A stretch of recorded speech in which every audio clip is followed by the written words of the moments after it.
हम लोगों ने जो स्टार्ट किया था मैनेजरियल अकाउंटिंग है क्या। मैनेजरियल अकाउंटिंग के दो फंक्शन हैं, एक है प्लानिंग, दूसरा है कंट्रोल। हम लोग we are still on planning phase, ठीक है। हम लोगों ने सीवीपी किया, प्लानिंग फेज था। हम लोगों ने प्लानिंग विद लिमिटिंग फैक्टर किया, जिसमें लीनियर प्रोग्रामिंग किया और सिंगल फैक्टर के साथ किया, दैट वाज आल्सो प्लानिंग। हम लोगों ने कॉस्टिंग टेक्निक्स की, that was also planning part, ठीक है।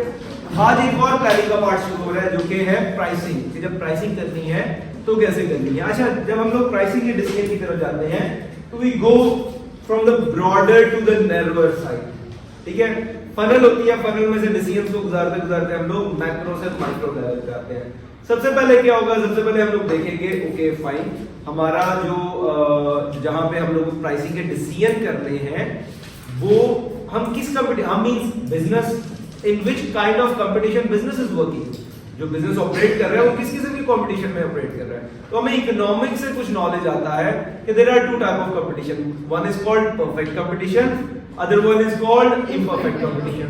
परफेक्ट कंपटीशन क्या होता है, जहां पे जीरो एंट्री एग्जिट बैरियर्स हो, जहां पे लॉट्स ऑफ बायर्स हो, लॉट्स ऑफ सेलर्स हो, कोई भी प्राइस को इन्फ्लुएंस ना कर सके, जो कि आइडियल है। There is no, as for my knowledge, there is no perfect competition जो है वो एग्जिस्टिंग इन दिस वर्ल्ड, ठीक है।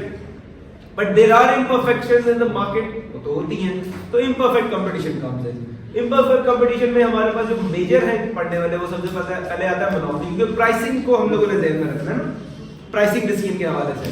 तो सबसे पहले आता है monopoly. What is monopoly? Monopoly is where there is only one seller and lots of buyers. The best example is वापडा, पाकिस्तान के हिसाब से बात करें, ठीक है। द बेस्ट एग्जांपल इज वापडा। अब जहां पे एक सेलर होगा, लॉट्स ऑफ बायर्स होंगे, तो seller will be influencing the prices. Seller क्या करेगा, प्राइस को इन्फ्लुएंस कर सकता है, जो मर्जी सेट करे प्राइस। तो प्राइसिंग के डिसीजन ही इररिलेवेंट हो गए, ठीक है। वो जो मर्जी डिसाइड करे, the people are, the customers are price takers, the seller is price setter, ठीक है। उसके बाद जो सेकंड आता है वो हमारे पास आता है ओलिगोपोली। ओलिगोपोली इज आल्सो, मैं अक्सर कहा करता हूं, oligopoly is also type of monopoly, लेकिन not a single, not with a single seller, with a few sellers, ठीक है, विद अ फ्यू सेलर्स। और वो क्या होता है, उन सेलर्स ने क्लस्टर बनाया होता है। अगेन इसमें भी the sellers are price setters, ठीक है। उनके डिसीजंस जो हैं उन पे इन्फ्लुएंस नहीं कर सकता जो कस्टमर है, जो बायर है, वो इन्फ्लुएंस नहीं कर सकता, लेकिन their decisions are inter related. Intra जो है उनके आपस के डिसीजन जो है एक दूसरे के डिसीजन पे इफेक्ट करते हैं। इसकी बहुत, अगर ब्रॉडर लेवल पे देखें तो ब्रॉडर लेवल पे एग्जांपल है ओपेक, ऑयल प्रोड्यूसिंग कंट्रीज, ठीक है, जहां पे एक जो है कंट्री वो उसके डिसीजन दूसरे पे इफेक्ट करते हैं। दूसरी अगर शॉर्ट बहुत अपने लेवल पे आके देखें कि हमारे इर्द गिर्द ओलिगोपोली कहाँ है, तो दैट्स अक्सर हम लोग बाजारों में जाते हैं या मार्केट्स में जाते हैं, तो अक्सर पाकिस्तान में तो है, ये इस्लामाबाद में तो रिक्शों का नहीं है, जो रिक्शों का स्टैंड होता है, टैक्सी स्टैंड होता है, रिक्शा स्टैंड होता है, specially that is the best example of oligopoly. उन्होंने एक डिसीजन किया होता है सारों ने इकट्ठे कि इससे कम किराया नहीं चार्ज करना। मैं अक्सर आता हूँ, मैं अभी भी क्लास में बात कर रहा था, मैं अक्सर आता हूँ मंडे की सुबह, हर हफ्ते ही आता हूँ। जब मैं फैजाबाद उतरता हूँ सुबह, तो गर्मियों में तो चलो 5 बजे जब उतरता हूँ, 5 सवा 5 बजे, तब तो रोशनी होती है।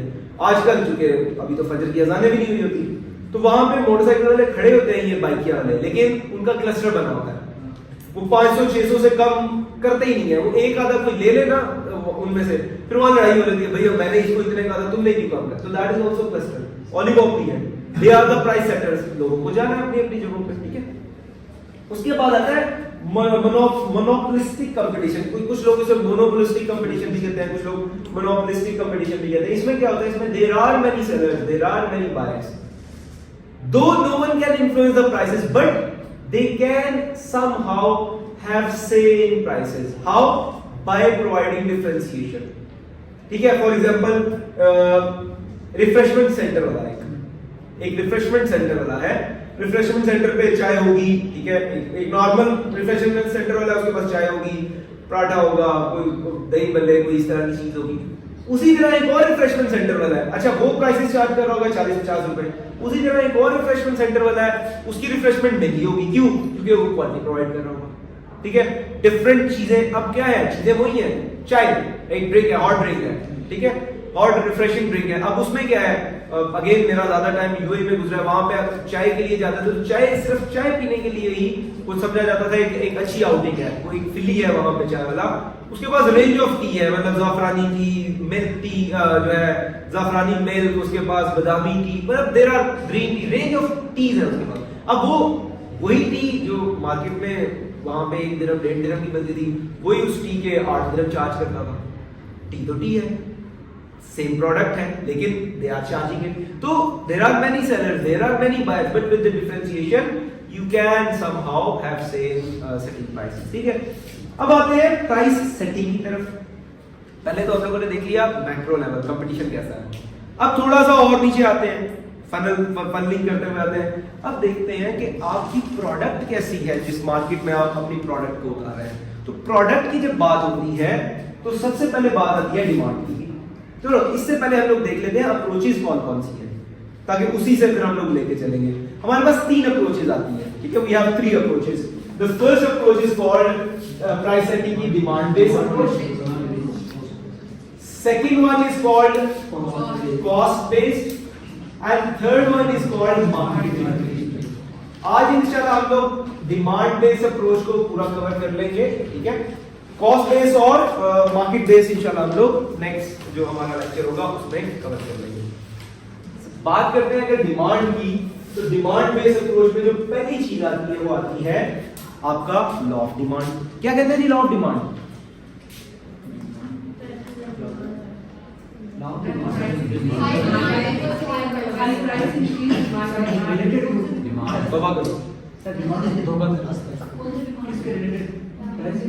नहीं डिमांड प्राइस की तो बात, प्राइस तो दोनों में आती है, लॉ ऑफ सप्लाई में भी आती है, लॉ ऑफ डिमांड में भी आती है।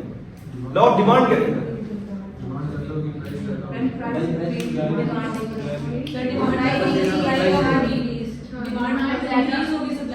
उलट करो, सप्लाई की डिमांड की बात होती है,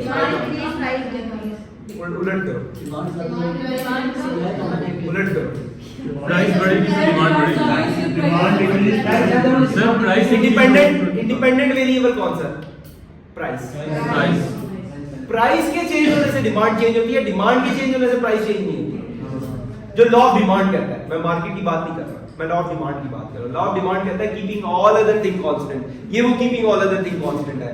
keeping all other thing constant, अगर एक कमोडिटी की प्राइस इंक्रीज होती है तो quantity demanded of that product decrease and vice versa.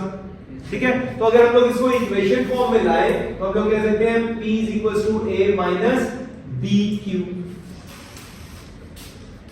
ठीक है, कि प्राइस जो है वो इनवर्सली रिलेटेड है क्वांटिटी डिमांडेड से। ठीक है, और नेगेटिव इनवर्स को शो करता है। और अगर हम लोग इसे ड्रॉ करना चाहें तो हमारे पास P यहां पे आ जाएगा, Q यहां पे आ जाएगा और हमारे पास कुछ ऐसी लाइन बन जाएगी। इसको कहते हैं प्राइस की लाइन, इसी को कहते हैं। ठीक है, एज फॉर एज आपकी प्राइस नीचे आएगी, आपकी क्वांटिटी डिमांडेड इंक्रीज होगी and vice versa, keeping all other thing constant. ये तो कह रहा है रिलेशन बता रहा है, लेकिन सवाल ये है कितनी प्राइस इंक्रीज होगी, उसका इंपैक्ट कितना होगा क्वांटिटी पे, राइट? यानी हम लोग जानना चाह रहे हैं। आगे देखो, हम लोग फनलिंग कर रहे हैं, हम स्टार्ट हुए बड़े प्राइसिंग किसी कहते हैं, हम स्टार्ट हुए कंपटीशन लेवल से, उसके बाद आए कंपटीशन में हमारी हम जो कर रहे हैं, हम क्या डिमांड क्या है, तो डिमांड हमें पता है, प्राइस और डिमांड इनवर्सली रिलेटेड है। अब सवाल ये है, प्राइस और डिमांड इनवर्सली रिलेटेड तो है, लेकिन प्राइस का कितना इंपैक्ट होता है क्वांटिटी डिमांडेड पे, या in other words how quantity demanded response towards the price change, how quantity demand response to the price change, इसको कहते हैं इलास्टिसिटी ऑफ डिमांड। तो हमारे पास डिमांड जो होती है वो दो तरह की होती है, एक होती है इनइलास्टिक और एक होती है इलास्टिक। मैं यहां पे आपको कोई इकोनॉमिक्स नहीं पढ़ाने लगा, ठीक है, लेकिन ये जरूरी है प्राइसिंग डिसीजन के लिए। अच्छा, इलास्टिसिटी ऑफ डिमांड क्या है कि how your quantity demanded response to the change in the prices, कि जब प्राइस चेंजेस होती है तो आपकी क्वांटिटी डिमांडेड कैसे रिस्पॉन्स करती है। फॉर एग्जांपल लेते हैं, पेट्रोल साल 2 साल पहले 150 का था, 150 पे अटका हुआ था, फिर बड़ा जंप ली उसमें कर आगे 320 पे चला गया। क्या लोगों ने पेट्रोल यूज करना छोड़ दिया?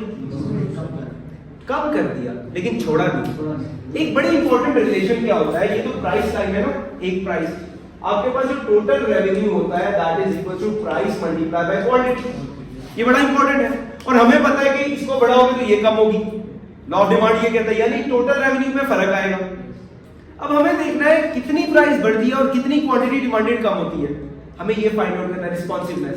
तो कहते हैं कहते नहीं है, नॉर्मली जो नेसेसिटीज होती हैं उनकी डिमांड इनइलास्टिक होती है। What does it mean? अभी जो पेट्रोल की एग्जांपल दी मैंने आपको, उसका मतलब ये है, yes there will be change in the prices, but the जो परसेंटेज चेंज इन प्राइस होता है ना, वो ज्यादा होता है as compare to percentage change in quantity demanded.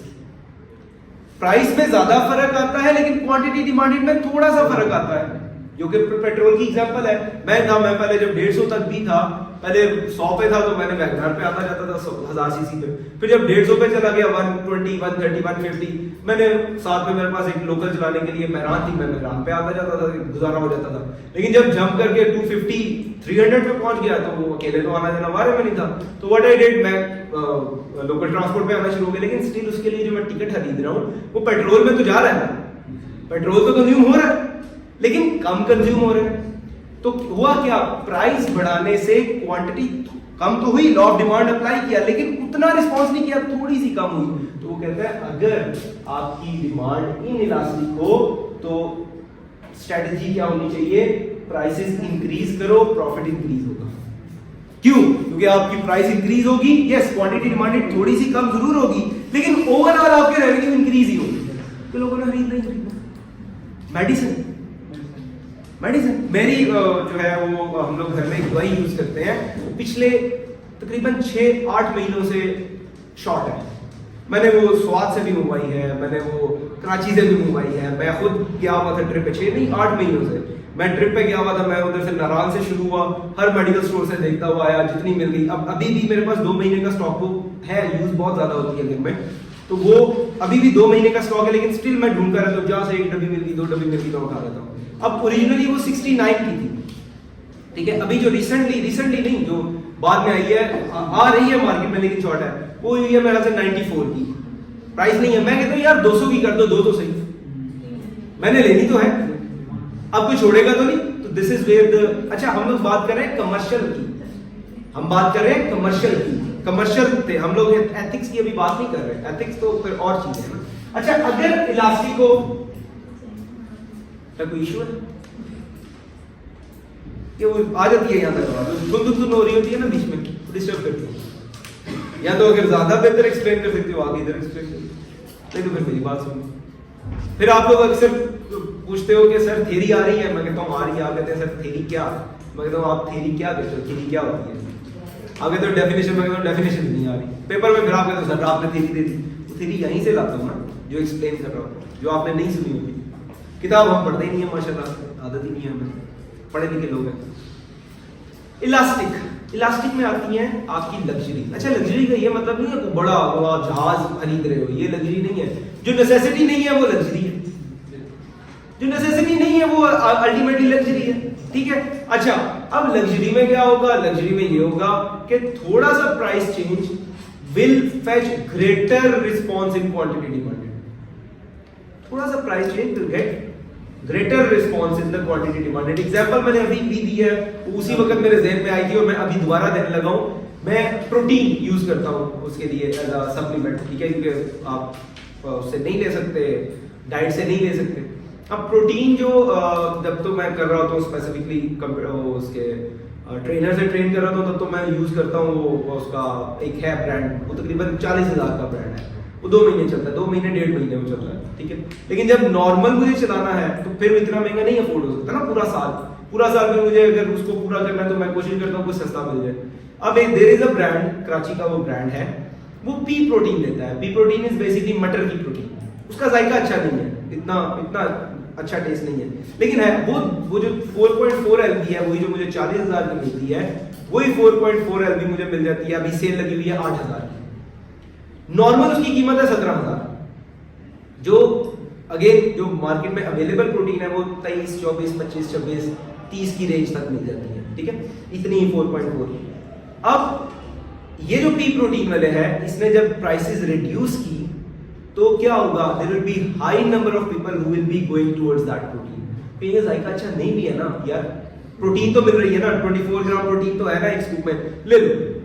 तो क्या होगा, थोड़ा सा price fluctuation which will get huge number of quantity demand will fetch, response ज्यादा करेगी। तो अगर इलास्टिक हो, इसका मतलब आपकी जो है वो प्राइस ज्यादा रिस्पॉन्स, क्वांटिटी डिमांडेड ज्यादा रिस्पॉन्सिव है टुवर्ड प्राइस। तो इसमें कमर्शियल डिसीजन क्या है कि क्या करो, रिड्यूस प्राइसेस। इसमें प्राइसेस इंक्रीज नहीं करनी, इसमें क्या है, इंक्रीज प्राइसेस, इसमें रिड्यूस प्राइसेस। और अगर कैलकुलेट करें, वो इलास्टिसिटी कैलकुलेट होती है एक फॉर्मूले से, इसकी इलास्टिसिटी लेस देन 1 होगी, इसकी इलास्टिसिटी मोर देन 1 होगी, क्योंकि प्राइस बेसिकली रेशियो है, ये और कुछ नहीं है। प्राइस और क्वांटिटी डिमांडेड की रेशियो है ना, तो अगर क्वांटिटी डिमांडेड ज्यादा रिस्पॉन्सिव है प्राइस से तो वो 1 से ज्यादा होगी, अगर क्वांटिटी डिमांडेड कम रिस्पॉन्सिव है तो वो 1 से कम होगी।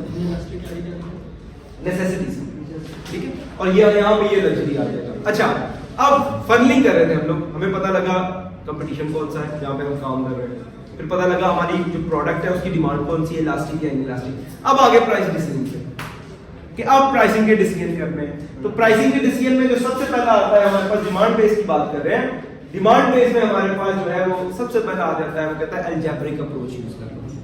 अलजेब्रिक अप्रोच जब यूज करते हैं, वो कहता है ओके, ये तो आपकी डिमांड की इक्वेशन है ना, ठीक है, ये डिमांड की इक्वेशन है। अब आपने रुकना कहां है, वो कहता है आपकी जो ऑप्टिमल क्वांटिटी, देखो प्राइस वो सेट करनी है जहां पे you can earn maximum profit, ठीक है। मैक्सिमम प्रॉफिट कहां से आएगा, जहां पे आपके पास P भी ऑप्टिमल होगा और Q भी ऑप्टिमल होगा।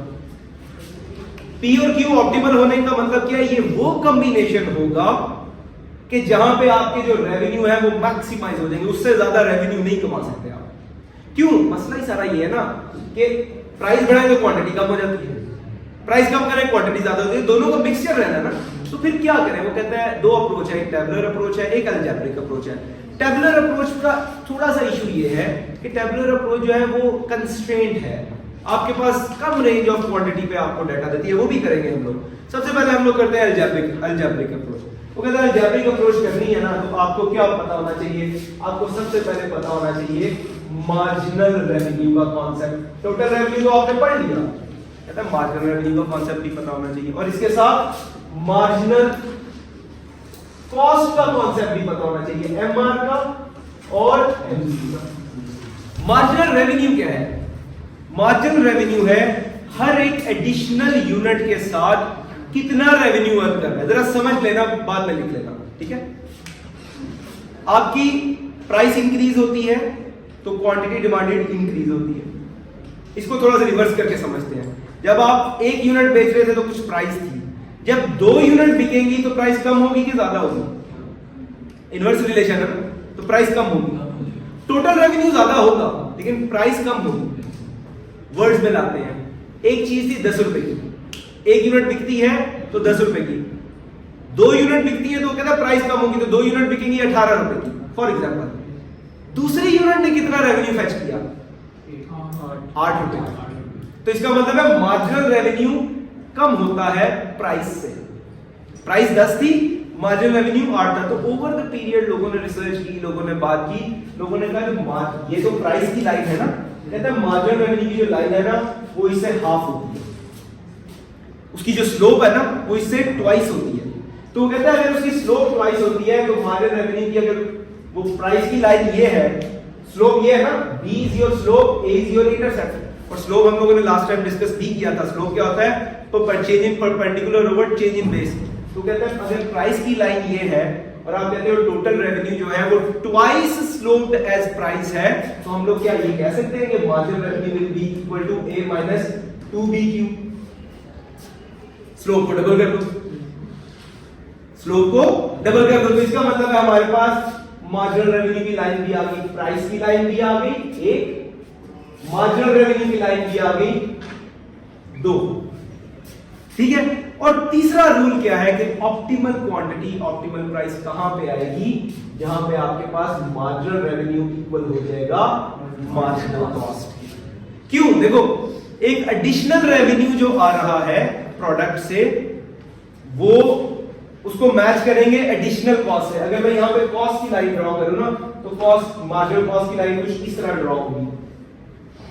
ये मार्जिनल रेवेन्यू आ गया, ये टोटल रेवेन्यू आ गया, और इसको एवरेज रेवेन्यू भी कहते हैं, और ये हमारे पास मार्जिनल कॉस्ट आ गई। अब जरा देखना यहाँ पे नोटिस करना, ये लाइन है मार्जिनल कॉस्ट की, ये लाइन है मार्जिनल रेवेन्यू की। लेट्स सपोज यहाँ पे 1 यूनिट थी, तो ये आपके पास कॉस्ट थी, ये रेवेन्यू था, इतना प्रॉफिट कमाया।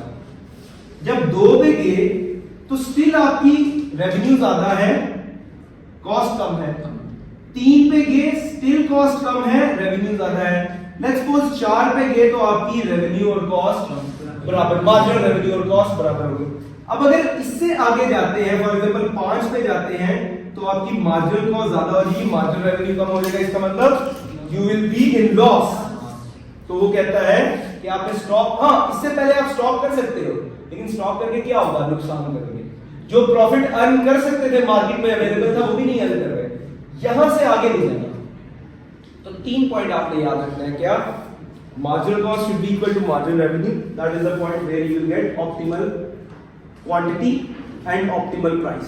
दूसरा, मार्जिन, जो प्राइस की लाइन कौन सी होती है, P equal to A minus BX, और मार्जिनल रेवेन्यू की जो स्लोप होती है वो डबल होती है प्राइस से। तो इसका मतलब प्राइस की लाइन को स्लोप पर डबल कर लो। क्लियर हो? कोई सवाल यहाँ पर? इजी है? ओके, अब हम लोग इसकी बेसिस पे एक क्वेश्चन करते हैं।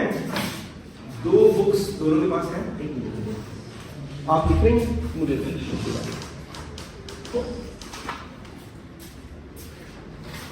इसकी फोटो लेनी है, ले लो, टेस्ट अंडरस्टैंडिंग 1 करते हैं, ठीक है?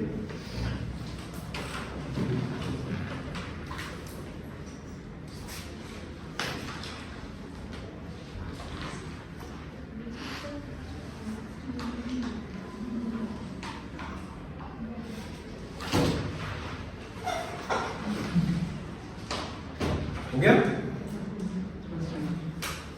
तो 3 लाइनें बेसिकली, ये जो 3 लाइनों के पीछे का बैकग्राउंड है वो मैंने आपको एक्सप्लेन कर दिया है 3 इक्वेशंस के बीच। Okay, let's read the question. Question है टेस्ट अंडरस्टैंडिंग 1, मैं करा देता हूं टेस्ट अंडरस्टैंडिंग 2 आपने प्रूव करनी है, ठीक है? लेट्स रीड कहता है find the linear relationship between price and quantity, find straight line demand equation in relation to the following sales and demand data. दो उसने सेलिंग प्राइस के पॉइंट दे दिए P1 P2, दो उसने क्वांटिटी डिमांडेड के पॉइंट दे दिए Q1 एंड Q2। कहता है 3 उसने कहा, उसने जो पहले कह रहा है, कहता है using the equation two predict the quantity demanded per month if the selling price is 300। पहली रिक्वायरमेंट क्या है? रिक्वायरमेंट 1 है, वो कहता है if price is equals to 300 what is quantity demanded. बताओ क्वांटिटी डिमांडेड क्या है, ठीक है? हम लोग क्या करेंगे, हम लोग सबसे पहले अपनी पहली जो है एक मेजर जो हमारी इक्वेशन है वो कौन सी है? हमें पता है price is equals to A minus B। Now इस वाली लाइन में जो मेन काम होता है वो यही होता है कि आपने क्या कैलकुलेट करना होता है, ये और ये। Once you have calculated these two, आपके पास आसानी हो जाती है, इक्वेशन आपको पता है। अच्छा, B क्या होती है? B हमें पता है that is slope and that is change in price और perpendicular divided by change in base, और इस केस में क्वांटिटी।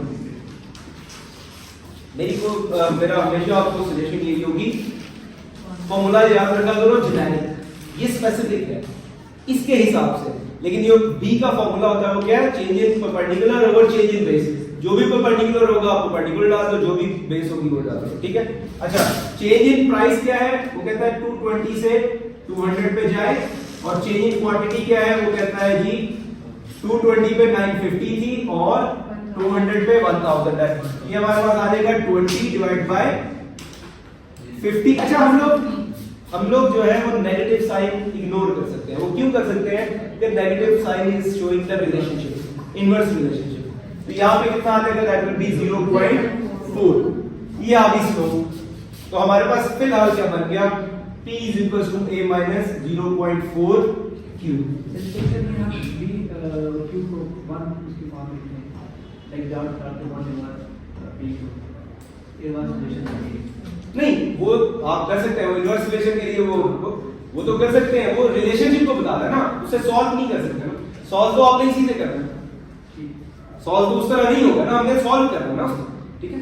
अच्छा, हमारे पास ये आ गई इक्वेशन फिलहाल। अब हमें a चाहिए। a कैसे निकालेंगे? जो हमारे पास डेटा गिवन है ओरिजिनल वाला 200 एंड 220 वाला, कोई सा एक उठा लो। फॉर एग्जांपल लेट्स सपोज अगर 200 प्राइस हो, a नहीं है 0.4 और q कितनी होती है 200 पे 1000। So 200 is equals to a minus 400. So a is equals to 600. ठीक है, तो हमारे पास इक्वेशन क्या आ गई? p is equals to 600 minus 0.4 की हुई है हमारे पास इक्वेशन ड्रॉ होगी। रिक्वायरमेंट 1 क्या थी? वो कहता था p निकालो, नहीं q निकालो जब p हो 300 की। तो 300 यहां पे p को पुट करते हैं is equals to 600 minus 0.4 q भी निकालना है हम लोगों ने, ठीक है। अच्छा 0.4 q इसको इधर ले जाते हैं, इसको इधर लेके आते हैं, 300 आ गया and q is equals to 300 divided by 0.4, give me the answer।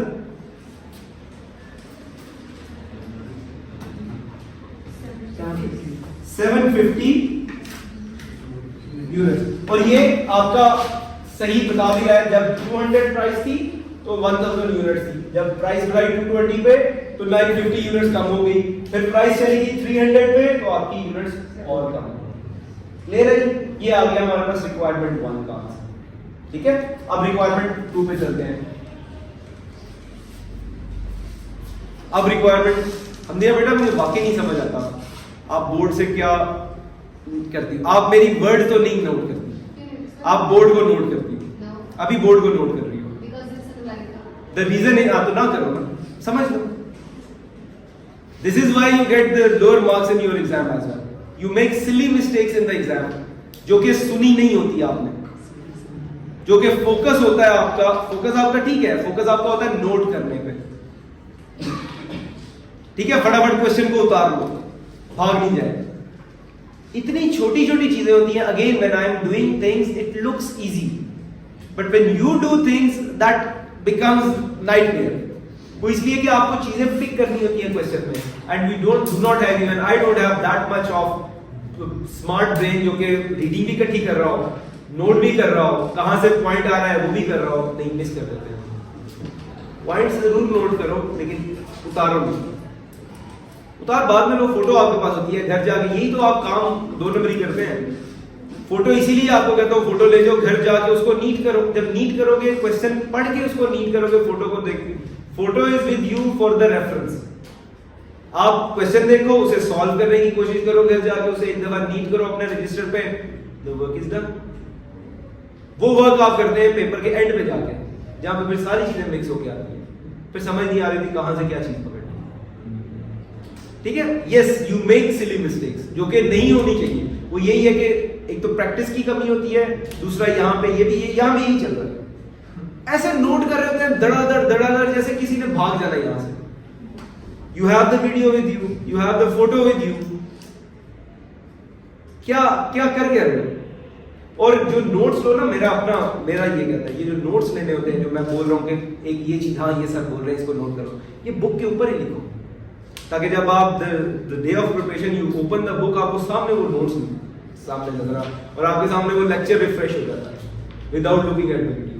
बाकी आप लोगों की मर्जी, जो कर रहे हो करते हो।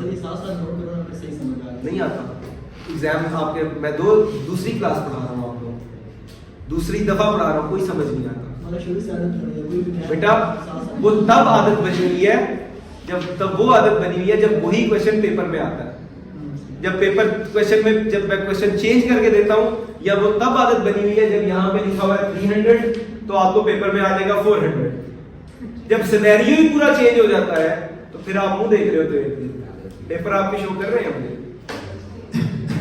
कॉस्ट अकाउंटिंग भी शो की है और एडवांस फाइनेंशियल अकाउंटिंग भी शो की है, ये भी आपका मिड टर्म शो कर दिया है कि कितनी समझ आती है आपको, ठीक है। नोट करने से मना नहीं करता, बट नोट वो करो जो नोट करने वाली चीज है। होता तो ना करो,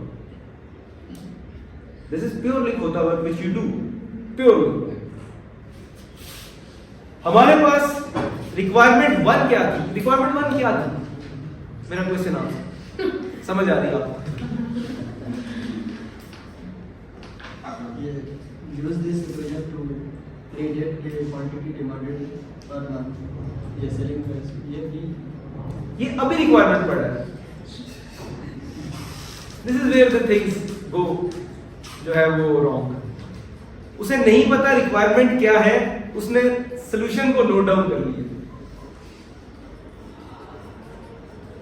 ठीक है, ये रिक्वायरमेंट, यही सॉल्यूशन, ये रिक्वायरमेंट पेपर में चेंज हो जाएगी तो क्या होगा? ओके, रिक्वायरमेंट 2 क्या है? रिक्वायरमेंट 2 कहती है यूजिंग द प्राइस इक्वेशन. अच्छा, ये रिक्वायरमेंट 2 पढ़ रहा था, मजे की बात यार, अभी तो तुम ये कह रहे थे. अच्छा, using the price equation in A and assuming the variable cost per unit 100, calculate optimal price and output. जो ही ऑप्टिमल प्राइस एंड आउटपुट का वर्ड आया, आपके फौरन जेन में ब्लिंक होना चाहिए, विदाउट एनी थिंग आपके फौरन जेन में ब्लिंक होना चाहिए. क्या? Requirement to marginal revenue should be equal to marginal cost. पहली चीज ये ब्लिंक होनी चाहिए. हाँ, ये है. अब हम लोग इसको फाइंड करने लग जाएंगे. मार्जिनल कॉस्ट हमारे पास है, उसने दे दी क्या? 100, which is variable cost. Variable cost is your marginal cost. ठीक है, मार्जिनल रेवेन्यू क्या होगा? मार्जिनल रेवेन्यू हमने अभी कहा है कि स्लोप को ट्वाइस कर लें तो मार्जिनल रेवेन्यू बन जाता है. ठीक है, तो मार्जिनल रेवेन्यू हम लोग कहेंगे दैट इज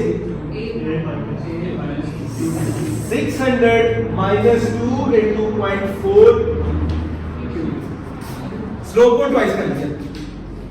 ठीक है, क्योंकि वही इक्वेशन यूज करनी है ना हम लोगों ने. अच्छा, अगर इसको और सिंप्लीफाइड कर दें तो mr is equal to 600 minus 0.8. ये हमारे पास mr आ गया. अब इन दोनों को इक्वल करते हैं.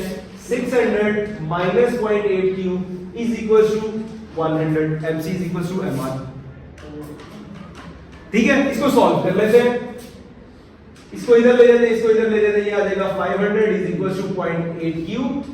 q is equal to 500 divided by 0.8. Can you please tell me the 625. तो 625 यूनिट्स हैं जो कि ऑप्टिमल यूनिट्स हैं. प्राइस अभी भी नहीं आई. 625 ऑप्टिमल यूनिट्स हमारे पास आ गई.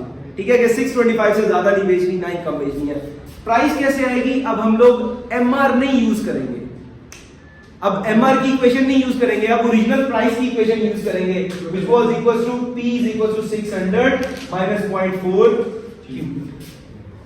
इसमें पुट कर लो अपनी p is equals to 600 minus 0.4 into 625. p is equals to 600 minus कितना आ गया ये?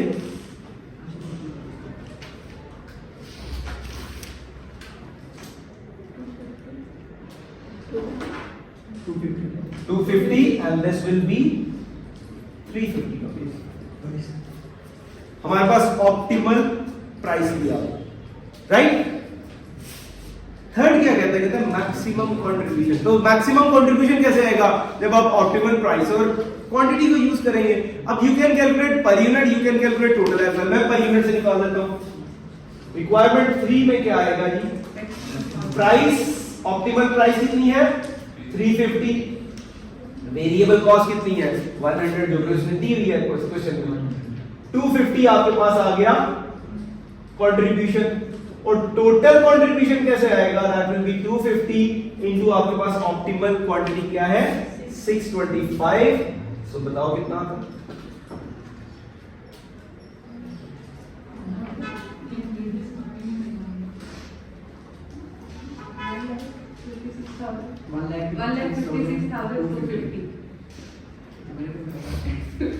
If you can calculate इससे ज्यादा तो I can give you full marks in your final.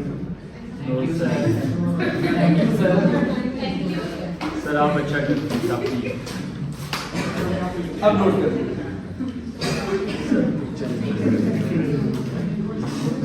ये देख लो, रिकॉर्ड हो गया. मैंने तो आपको ऑप्शन दिया इससे ज्यादा कैलकुलेट करके लो.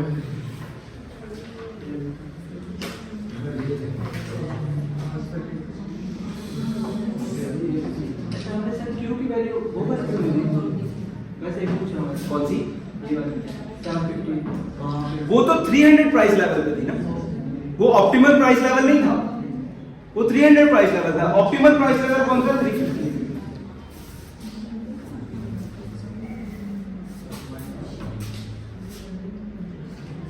क्लियर है? अच्छा, दूसरी जो हमारे पास अप्रोच आती है ना, वो आती है आपके पास टेबुलर अप्रोच। टेबुलर अप्रोच का मसला ये है कि tabular approach will give you restricted options. देखो यहां पे, अब देखो कैसे रिस्ट्रिक्टेड ऑप्शन। हम लोगों ने 300 प्राइस पे भी निकाल लिया, उसमें हमें डाटा दिया था 200 और 220 प्राइस लेवल का ना, 200 टू 220 का, और क्वांटिटी दी थी 1000 और 950। वहां से हम लोगों ने डायरेक्टली 300 का निकाल लिया और क्वांटिटी हमारे पास आई 750। फिर हम लोगों ने ऑप्टिमल 350 और 600, कितना रेंज हमारे पास मूव कर रहा है। टेबुलर फॉर्म में तो हमें एक एक को लेके चलना पड़ता है, तो अगर हमें यही चीजें निकालनी होती तो हमें कोई 1000 हमें चाहिए होती, रोज चाहिए होती, और 1000 रोज के हम लोग फिर कॉम्बिनेशन बना के काम कर रहे होते हैं। तो टेबुलर अप्रोच कहाँ फॉलो होगी ज्यादा? टेबुलर अप्रोच वहां फॉलो होगी जहाँ पे आपके पास कॉम्बिनेशन बहुत कम हो, थोड़ा कॉम्बिनेशन हो, वहां से आप निकाल सकते हैं। और दैट इज इजी, वो ज्यादा समझने के लिए है कि ये वर्क कैसे करता है। सर ये डिमांड बेस्ड भी है दोनों? डिमांड बेस्ड,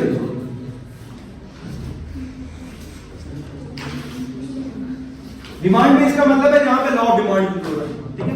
टेबल उसने दिया है, जरा मुझे टेबल के कंटेंट्स बता दो। सबसे पहले उसने दिया है प्राइस पर यूनिट, नेक्स्ट क्या दिया उसने?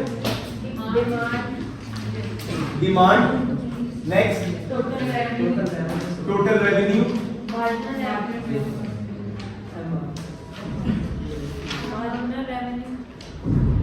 जी marginal revenue, total cost, marginal cost, profit.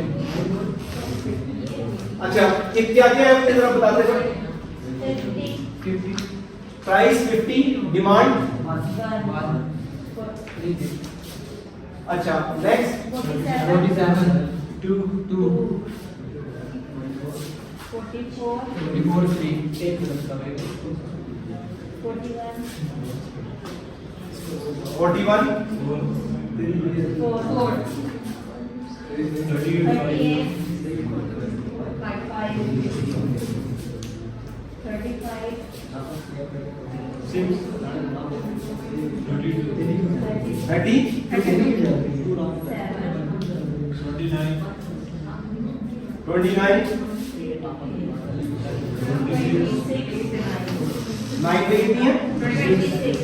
26 total cost बता दो।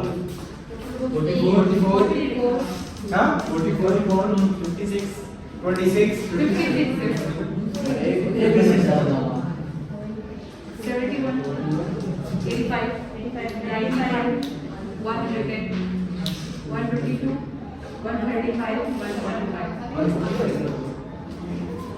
ठीक है जी। अब जो हम लोगों ने अलजेब्रिक में किया ना, वही यहाँ पे भी करना है कि जहाँ पे marginal cost is equals to marginal revenue, that is your optimisation point. ठीक है, सबसे पहले हम लोग टोटल रेवेन्यू निकाल लेते हैं। This will B 50, this will B 94, या कैलकुलेटर पे चेक भी करते जाना। This will B 132, 164, 190, 210, 224, 232, 230। एक वर्ड यूज होता है इंक्रीजिंग एट डिक्रीजिंग रेट। एक वर्ड यूज होता है इंक्रीजिंग एट डिक्रीजिंग रेट। क्या हो रहा है, आपका total revenue is increasing but at decreasing rate. हर एक से जो आपका आ रहा है, देखो यहां से 122, 132 और 164 कितने का फर्क है? 32 का फर्क है। अगर यहाँ पे देखें तो 14 का रह गया, यहाँ पे आए तो 2 का रह गया। Total revenue will never be negative. अगर हम लोग वो याद करें, यहाँ पे जो मैंने अभी ग्राफ बनाया था, जो प्राइस की लाइन थी वो कभी भी नेगेटिव नहीं होती। लेकिन मार्जिनल रेवेन्यू की लाइन मैंने x से नीचे भी लेके आया था, मार्जिनल रेवेन्यू नेगेटिव हो सकता है क्योंकि वो एडिशनल प्रोडक्ट के लिए है ना, तो पॉसिबल है वो नेगेटिव हो सकता है। ठीक है, अच्छा यहां से मार्जिनल रेवेन्यू निकालेंगे। मार्जिनल रेवेन्यू कैसे है? जो एडिशनल प्रोडक्ट के लिए, तो पहले के लिए तो कुछ भी नहीं होगा क्योंकि ये एडिशनल नहीं है ना, ये तो एक है। दूसरी के लिए आ जाएगा हमारे पास 44, कैसे आ जाएगा कि एक जब थी तो कितना रेवेन्यू था 50 का, दो हुई तो टोटल रेवेन्यू हुआ 94 का, लेकिन दूसरी ने कितना अर्न किया, दैट इज 44 का। डिफरेंस ले लिया ना। फिर इसका और इसका डिफरेंस 38, इसका इसका 32, इसका इसका 36, 20, 14, 12, 8 है सर, 8 सॉरी। ठीक है, see that's reducing, continuously consistently वो रिड्यूस हो रहा है हमारा। ठीक है, अच्छा उसके बाद मार्जिनल कॉस्ट का भी वही कॉन्सेप्ट है। क्या कॉन्सेप्ट है जी, यहां पे आ जाएगा 12, इन दोनों का डिफरेंस आ जाएगा 15, इन दोनों का डिफरेंस आ जाएगा 14, इन दोनों का 10, इन दोनों का 15, इन दोनों का 12, इन दोनों का 13 और इन दोनों का 10। ठीक है जी। अच्छा प्रॉफिट्स कैसे आ जाएंगे, प्रॉफिट बाद में कैलकुलेट करते हैं पहले। ठीक है, सबसे पहले देखते हैं हमारे पास प्रॉफिट मैक्सिमाइजेशन पॉइंट कौन सा है, जहां पे हमारा MC is equals to MRO। क्योंकि आप टेबुलर अप्रोच कर रहे हैं तो एग्जैक्ट नंबर नहीं आ सकता। हम यहाँ पे क्या करेंगे, जहां पे क्लोज है, जहां पे क्लोजेस्ट है, तो क्लोज हमारे पास जो आ रहा है ना वो आ रहा है 14, यहाँ पे। Yes sir. यानी this will be your profit maximization, जहां पे प्रॉफिट आपका मैक्सिमाइज होगा। This is the point, let's do it. इसको कैलकुलेट करके देखते हैं कि आता है क्या नहीं। ठीक है, हम लोग आते हैं जी प्रॉफिट में। जी रूल क्या है प्रॉफिट मैक्सिमाइजेशन का, वो नीचे रख के ना घुटने पे रख के नोट कर रही है बेटा। मैं यहां से पिछले वाले क्वेश्चन नहीं, उसके बाद हमदिया रुकी थी, आप कंटिन्यूस लगी। जब मेरा नजर पड़ती थी रुक जाती थी, फिर शुरू हो जाती थी। बेटा यहां से ये नजर आ रहा है। ठीक है, that was showing she was pretending कि नहीं, मैं यहां से देख रहा था ना, मैंने इसलिए नहीं मना किया। मैंने कहा यार एक ही बात अभी समझाई है, तो शायद उसे इसी तरह समझ आती हो तो नहीं मना करता। मैं इसलिए नहीं बीच में घूमा, और वो आपने खुद साबित कर दिया। प्रॉफिट मैक्सिमाइजेशन नहीं समझे तो मैंने इसमें अभी पढ़ाई नहीं है। ये टेबल तो एग्जैक्टली बना हुआ है आपके बुक के ऊपर। बेटा डिटाइल में और समझने में बड़ा फर्क होता है। अभी ढीठपन हो रहा है, अभी ढीठपन हो रहा है ना। ठीक है, मैं ये नहीं कह रहा कि नहीं करो, आप कर रही थी, मैं सिर्फ आपको पिन पॉइंट कर रहा हूं कि भूल गई, क्योंकि 10 दफा मैंने वो पॉइंट रिपीट किया है। जमशेद, जहां पे MR is equal to MC होगा, MR is equal to MC कहां पे आ रहा है, हमें पता ही नहीं है, तो लिख रहे थे तो अभी आप खुद आंसर कर दिया। अल्लाह करे कि ये पिछले वाले क्वेश्चन में आप जरा यही डिस्कशन मोड पे आए होते, इसीलिए आप लोग क्वेश्चन नहीं पूछ सकते। पता है ये रीजन होता है आप लोग क्वेश्चन, क्योंकि आपका पूरा फोकस होता है उतार लो भाग जाएगा। अब इसमें स्मार्ट वर्क क्या होगा, इसको नोट करने की बजाय बाद में भी इसकी फोटो लेने की बजाय आपके पास जो टेबल बना हुआ है ना किताब के ऊपर, उसे फिल करना,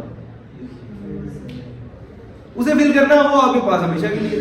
एनीहाउ आगे चलते हैं। हाँ जी, क्लोजेस्ट आपके पास आ गया। अब इसको चेक कर लेते हैं। ठीक है, चेक कैसे होगा, प्रॉफिट कैसे आता है, total revenue minus cost, total cost यही होता है ना। टोटल रेवेन्यू है हमारे पास, टोटल कॉस्ट है हमारे पास, निकाल सकते हैं। पहले कितना आएगा 6, दूसरा 38, तीसरा 61, इसको इसमें से माइनस करना है। Next 79, next 95, next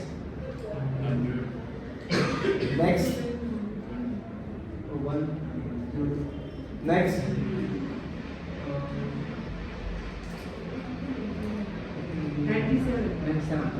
next 89, sir 94 और 56 में 38 का गैप नहीं। एक मिनट, ये कितना, मैं ये लिख लेता हूं। 89 है बस। जी क्या कह रहे हैं सर 94 और 56 में 38 का गैप, सेकंड वाला सेकंड ये इससे ऊपर वाला, ये यस सर कितना है 38, चलो अब जरा बताओ मैक्सिमम प्रॉफिट किधर आ रहा है? क्योंकि यहाँ पे आपका MR क्लोजेस्ट है MC के, ठीक है। अच्छा बाय द वे ये भी क्लोजेस्ट है और दैट्स व्हाई सेकंड हाईएस्ट ये है, ठीक है। जितना MC MR के क्लोज होता जाएगा वही प्रॉफिट मैक्सिमाइजेशन पॉइंट आएगा और यहाँ पे हमारे पास वो प्रॉफिट मैक्सिमाइजेशन पॉइंट हमारे पास आ गया, ठीक है। सो यहाँ पे हम लोग कर रहे हैं स्टॉप और जो नेक्स्ट है नेक्स्ट इंशाल्लाह कल के लेक्चर में हम लोग स्टार्ट करेंगे आपकी कॉस्ट बेस्ड अप्रोच और जो है